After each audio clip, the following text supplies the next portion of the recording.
Hello there. It's so great to be with you again. And today I have the immense privilege of hosting Kelly Thorne Gore on our broadcast today. And if you have been anywhere in the entrepreneurial space as a woman, and especially as a woman believer, you're going to know Kelly through what became a touchstone and a milestone in my life, the I Bloom Planner, which was the first thing that I ever saw that spoke to my life as an entrepreneur and as a believer and as a mom and as a person with a real life, and all of those pieces we could put together. So that's one way that you may know Kelly, but Kelly is also an entrepreneur extraordinaire. She is able to express life in so many ways in order to serve the community around her. She's also a life and business coach, and she is passionate about helping women create the life that they love. And she's going to be telling us a lot about her story as we go through here, and you're going to learn more about her day-to-day life in just a moment. But I just want to say thank you so much, Kelly, for being with us today. Welcome to the Reinvent Your World broadcast. My name is Donna Woolham, and I'm your host. My goal is for every woman to know that God loves you and He's for you. And no matter where you are today, you can start right now and create an incredible new life. Let's get started into the show, okay? Oh, Donna, I am so excited to be with you, and thank you so much for the invite. Well, I have had the privilege, Kelly, of watching you from a distance and being connected with you on social media for a long time. So this is almost, I don't know if I should say this on the air. It's almost like a fangirl thing. It's like, ooh, I get to hi with Kelly. So it's really a fun thing for me. So thank you for that. And, you know, what I love to do, because we do live in so much of a disconnected world, and we see people from a distance, and we have an imagination about what what their life is like. We have thoughts about, she must get up and pick flowers in the morning and the birds come and land on her fingers, those things. We know life is not like that, Kelly. So what I would love for you to do is for you to just share with the audience just a little bit about what a typical day is like for you. Maybe you are picking flowers and having birds sit on your finger. I don't know. Probably not. But if you do, please tell us that too. No, that's definitely not the case. So my typical day, it actually looks pretty similar each day, and that's because I'm pretty structured and routined, and that works best for my family.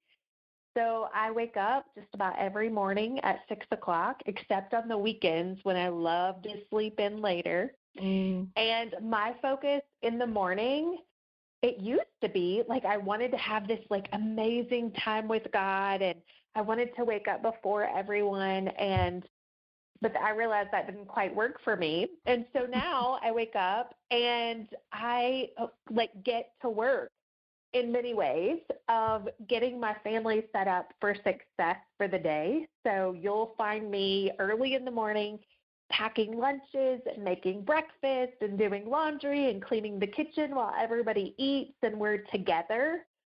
And then I take my kids to school. I come back, I do my walk. I've recently moved to a farm, and so I take care of all the barn animals. Wow. And then I do my time with God and my journaling, and I found that works so much better for me.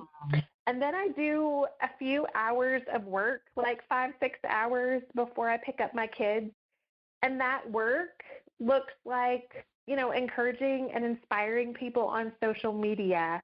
It looks like running a couple of communities, one that's focused on helping people get healthy and live their best life and develop healthy habits so that they can fulfill all that God has for them.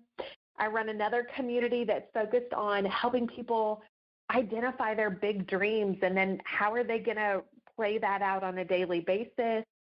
I also am building a team of people who just love to help people reach their fullest potential, love to help people get healthy. And so I'm often equipping them to reach their fullest potential.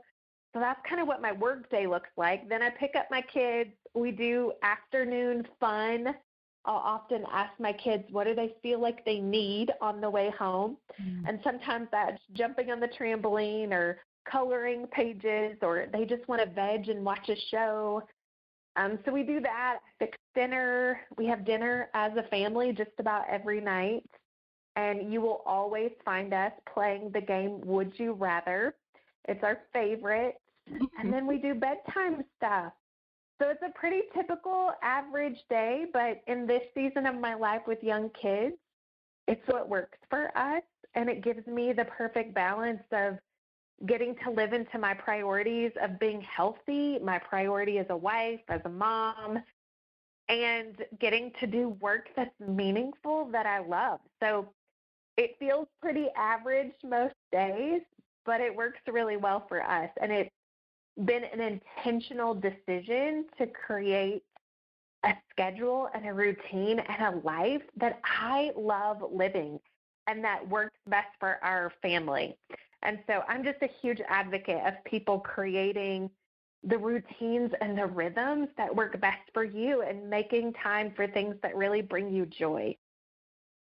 I love that. I so love that. And I appreciate the fact that in your own personal life, you didn't feel like that you had to fit into a mold of what other people do as far as your day-to-day devotional life. You know, sometimes women can feel like if they can't be up at 5 in the morning and spend an hour in prayer and Bible reading, that there's something wrong with them. And I love that you have make it so obvious that that isn't necessary. It's finding the time when you can really have that relationship that you need to have with God. It's not like he's saying, well, Kelly didn't show up this morning, so I guess I don't have anything to say to her. And I love that you're living that example in front of people that, hey, you know, you live life in the way that helps you live it out to the fullest of who you are made to be. I love that. Thanks for sharing that part of your life with us too. And I love that Would You Rather game. I think that's great. And that you're investing time in all of the different pieces of who you've been made to be. Thanks for sharing all of that with us today. Yeah. Well, and the other thing I'll just mention about the time with God, like I used to think like it had to be first thing in the morning or, you know, other times. And what I found is that me showing up to that time exhausted because I didn't get enough sleep, like does no good. Like I'm not fully able to connect. And in the same way, like sleep is so critically important. I believe God wants us to get good, deep rest, restorative sleep. There's a reason he rested and he modeled that for us. And so I think that's one of the biggest things I would say to people is find what works for you and don't compare yourself to anyone else, including me. Instead, like find the routines and the rhythms that help you feel your healthy, best, most vibrant, and be unapologetic about that. Yeah, I love that. And I love that. Find the routines and rhythms. I love that. That concept and that thought, that picture that pulls up in my brain. Well, Kelly, one of the things, and you know this, is that this broadcast is directly created in order to support women who have found themselves in a place in life where I call it a life-altering experience. And that could be anything, any number of things. But that life is one way for you, and then suddenly life is not that way for you anymore. And that can happen in a gradual way. I mean, I've talked to people that happened upon them and they realized it suddenly, or that it was a sudden experience. And my prayer always for this broadcast is that it creates a space for women to know that they're not alone in the journey of life, and that something that we can say today would help a woman in that situation, and all of us have different lives, and your story is entirely different from someone else's story. But if you would just share with us for the next few moments about what you feel like is one of the pivotal moments in your life when you knew that some change had to take place for you. Could you share that with us? Yeah. So mine is actually over a period of time, and it kind of accumulates over almost a 20-year span, which sounds kind of crazy. But it started when I was 18 and I was diagnosed with Hodgkin's lymphoma. Mm. And at that point, that was a defining moment in my life for sure, especially when the doctors gave me 6 months to live. Wow. And I remember very vividly being so upset and like feeling sorry for myself. And I went to bed that night, and I remember it was one of the first times, maybe, I don't know, first 5 times that I felt like God spoke to me almost audibly. Like it was so clear. And it was, I have a plan and a purpose in this. Mm. And you can trust me or you cannot. And I remember making a decision at that point, whether I had 6 months or 60 years, I was going to honor God with every single day. And so if you fast forward, I did live, obviously, longer than that 6 months. God radically healed me. As my church that I attended at the time, they prayed during a surgery, and literally this surgeon watched my lungs heal. Like God literally healed my lungs in this surgery, and my surgeon became a believer. But out of that, I still struggled with a lot of health issues. Part of that was some of my own doing. I am super type A. I was always on the go. I'm a high achiever. I knew that God had spared me for a purpose, and I wanted to use every day to the fullest. And, fast forward about, I don't know, 15, 20 years, 15-ish years, I think. I was pregnant with my second child, and she was stillborn pretty close to my due date. And a lot of that was because my body just wasn't healthy. My uterus wasn't prepared. There was a placental tumor that took her life. But a lot of that was rooted in my health issues. I was chronically sick.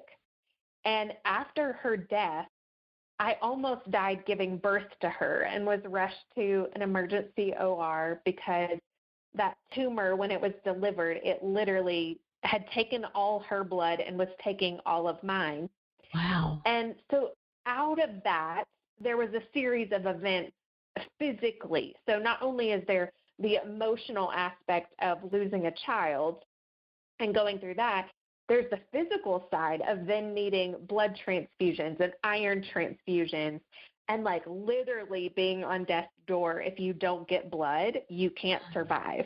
And that created a lot of like chronic illness out of that. And so I would say that's been a huge part of my story is learning to deal with autoimmune disorders, with lack of energy, with being sick and tired. I remember I would lay on the couch and watch my kids play. I was so exhausted that I felt like I needed like toothpicks to hold my eyes open. And even though God had healed me of the cancer, I still had autoimmune disorders I was dealing with. And so for me, it's a long period of time of struggling with chronic illness and just deciding in 2000, I believe it was 18, maybe 17. I don't have my dates right, but deciding I was at an event. I was so exhausted. I remember it was January of that year. I'm sitting at the event, and it was one of those toothpick moments. Like you need a toothpick. I don't know if you've ever been that exhausted, but it's awful. Yeah. And I decided in that moment that something had to change. And I would say that was my life-altering situation. So even though all those other things had been life-altering for sure, it was in this moment that I decided enough was enough. I was sick and tired of being sick and tired. I felt like I had tried all the things, but didn't know how to heal my body. Mm-hmm. But it was so crazy because when I made the decision, and I am such a huge advocate of you may not know how, but just decide. Yeah. Because when we decide, whatever it is, whether it's health related, whether it's I'm going to save my marriage, whether it's I'm going to change careers, whether it's I need more money, whatever it is, deciding is so pivotal because when we really decide, things start to change. I believe it's when we get the clarity around whatever the decision was that then we start being aware of how to solve that problem. I believe it's in those moments that God begins to open our eyes and allow us to see. And there's literally something in our brain called the reticular activating system that God created that once we decide and we're aware, then we see things that line up with the decision we made. It's kind of like when you buy a new car and all of a sudden you see the new car everywhere. Mm-hmm. Well, everybody didn't all of a sudden start driving that car. They've been driving it. You just weren't aware of it until you decided. Yeah. And it's the same thing. And so that was really the pivotal moment for me was the deciding. And then all the things I needed started appearing. I started being aware of how I could make different lifestyle changes to heal my body. And so for the last 4.5 years, it started with a line of supplements that allowed me to get healthy and to really heal my body from the inside out. And I started learning about the importance of gut health and balancing your blood sugar and how to make lifestyle changes like sleep that I talked about earlier that's really important, and how to eat how to eat food that fuels our body, and how to manage our stress so we don't walk around stressed out all the time. I learned the importance of choosing our thoughts, that I don't have to be offended by people. I don't have to walk around and feel sad and depressed and anxious and worried. I can decide how I want to feel, and I can choose thoughts that align with that. Now, obviously, a little caveat, if you struggle with like generalized anxiety disorder or depression, like that's different than what I'm talking about. I'm talking about, assuming you don't have those things and you're just choosing negative thoughts that create negative feelings, we can change those. And so much of it was the deciding, and that's really my thought to everyone, is what decision do you need to make? What needs to change in your life? And decide right now. You may not have any idea how to do it, but decide. And the resources and the avenues and the next steps will start to appear. That is so powerful. I mean, yes, yes, yes to everything you said. Yes, yes, yes. It's so powerful. So powerful.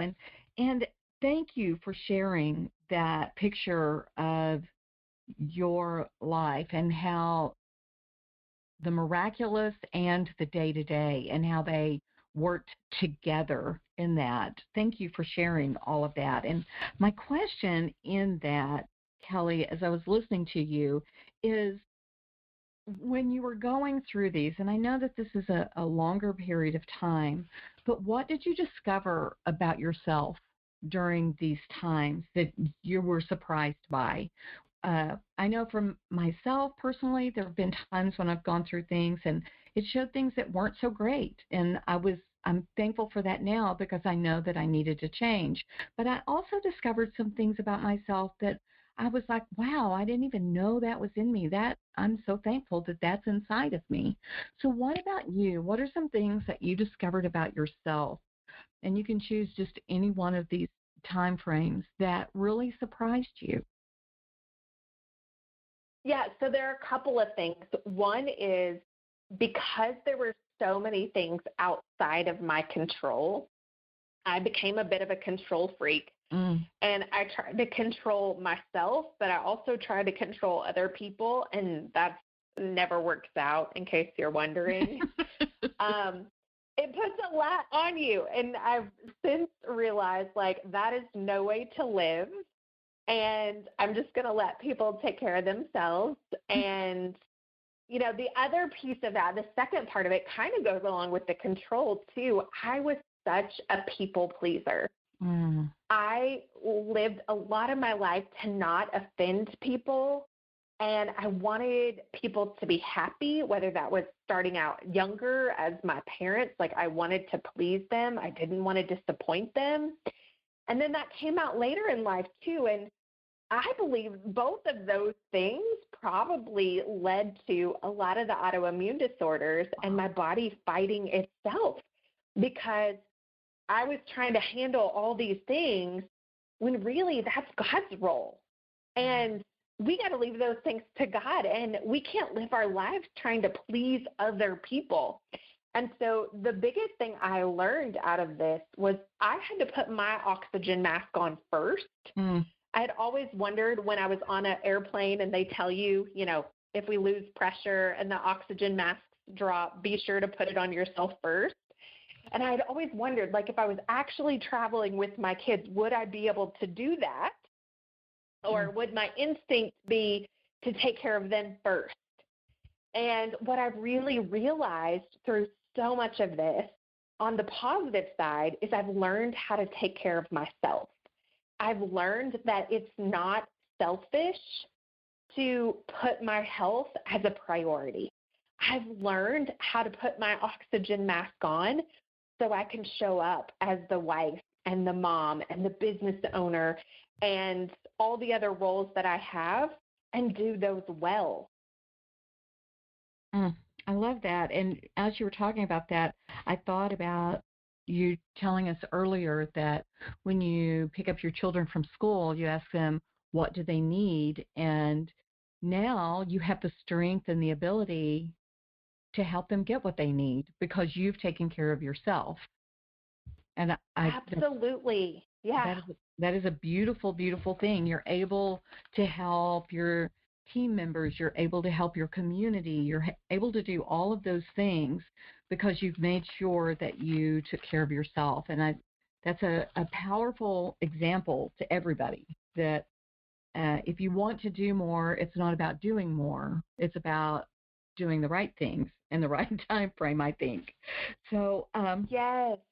and through this also, I mean, wow, that your lungs were healed as you're on the table. That's a big thing to learn about who your God is. That's a big, big thing. But in the day-to-day of walking through this, and you learn this about yourself, these things about yourself, about letting go of control and of taking care of yourself, what did you learn about who God is in your life that maybe you didn't expect or know before? Yeah, with all of the things, and there are more life-altering things that I haven't even touched on. I mean, I feel like that's kind of the anchor of my life, has been life-altering things. Mm-hmm. I have learned that I can trust God with every single detail. I often say, like, trust him with every itty bitty detail, because he is such a good, good father, and he loves us unconditionally. He loves us more than we could possibly love ourselves. He wants more for us than we could want for ourselves. And we can trust him, even if we don't understand the circumstance or the situation. In hindsight, I can always look back with 20/20 vision and see how God was using even the most horrific things that have happened in my life for good and for his glory. And so I've learned that even when I walk through really hard stuff, I can trust him because he's got my best interest in mind. I love that too, because how it dovetails on you just telling us that you were a person who had to be in control. And then to be able to say, I've learned that I can trust God. You were learned that you could trust him and not be in control and that it was okay. And I think that's so powerful that those two pieces are right there together. That it almost sounds, and I may be wrong in this, but as you learned more to trust him, it was easier for you to let go of the other pieces. Would that be true, or is that?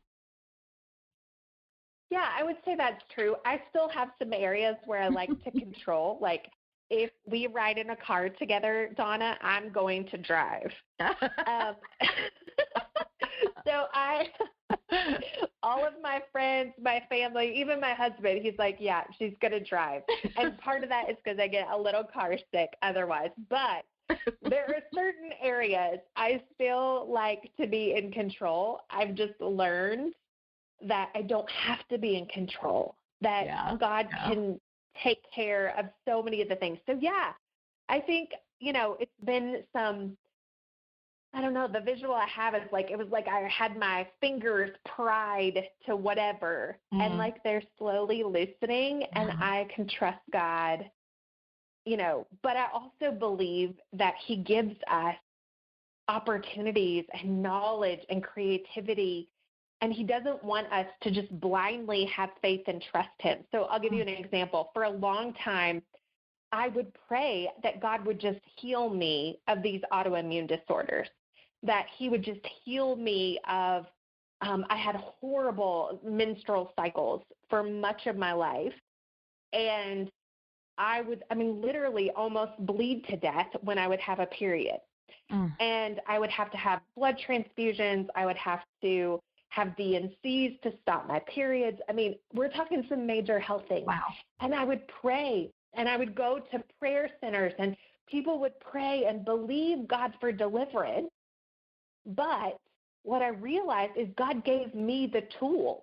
And until I chose to do something about it, until I chose to eat the food that was best for my body, until I chose to sleep instead of working all hours of the night for God, like thinking I'm doing good, like until I chose to take care of my body, like he didn't heal me. He gave me the tools that have helped to heal my body. And so I do believe, like, even though we can trust him, we can pray and we can believe for miracles because he is a good God like that, sometimes he allows us to go through things to teach us a better way. And now I am so grateful for those health challenges because it's taught me now into almost 40 how to take care of myself. And I know a lot of people who are much older than me that still don't know how to do that. Yeah. And so I've learned to be so grateful. So I think it's a mix of trusting him, but also being a wise steward of the time and the resources that he's given us. It could play out in the same way with your finances. You could be praying and asking God to bless you with more, but if you're not being a wise steward with what he's already given you, then he can't trust us with more. We're not prepared to have more. And so it could be some blocks in our life that we got to do our part in it and not just expect and pray for the miracle. That's so powerful and so true. I love that. It's a both and. It's not an either or. It's both and in our life with him. I love that. That's so wisdom. Listen, ladies, if you've been listening, listen to that. That's powerful.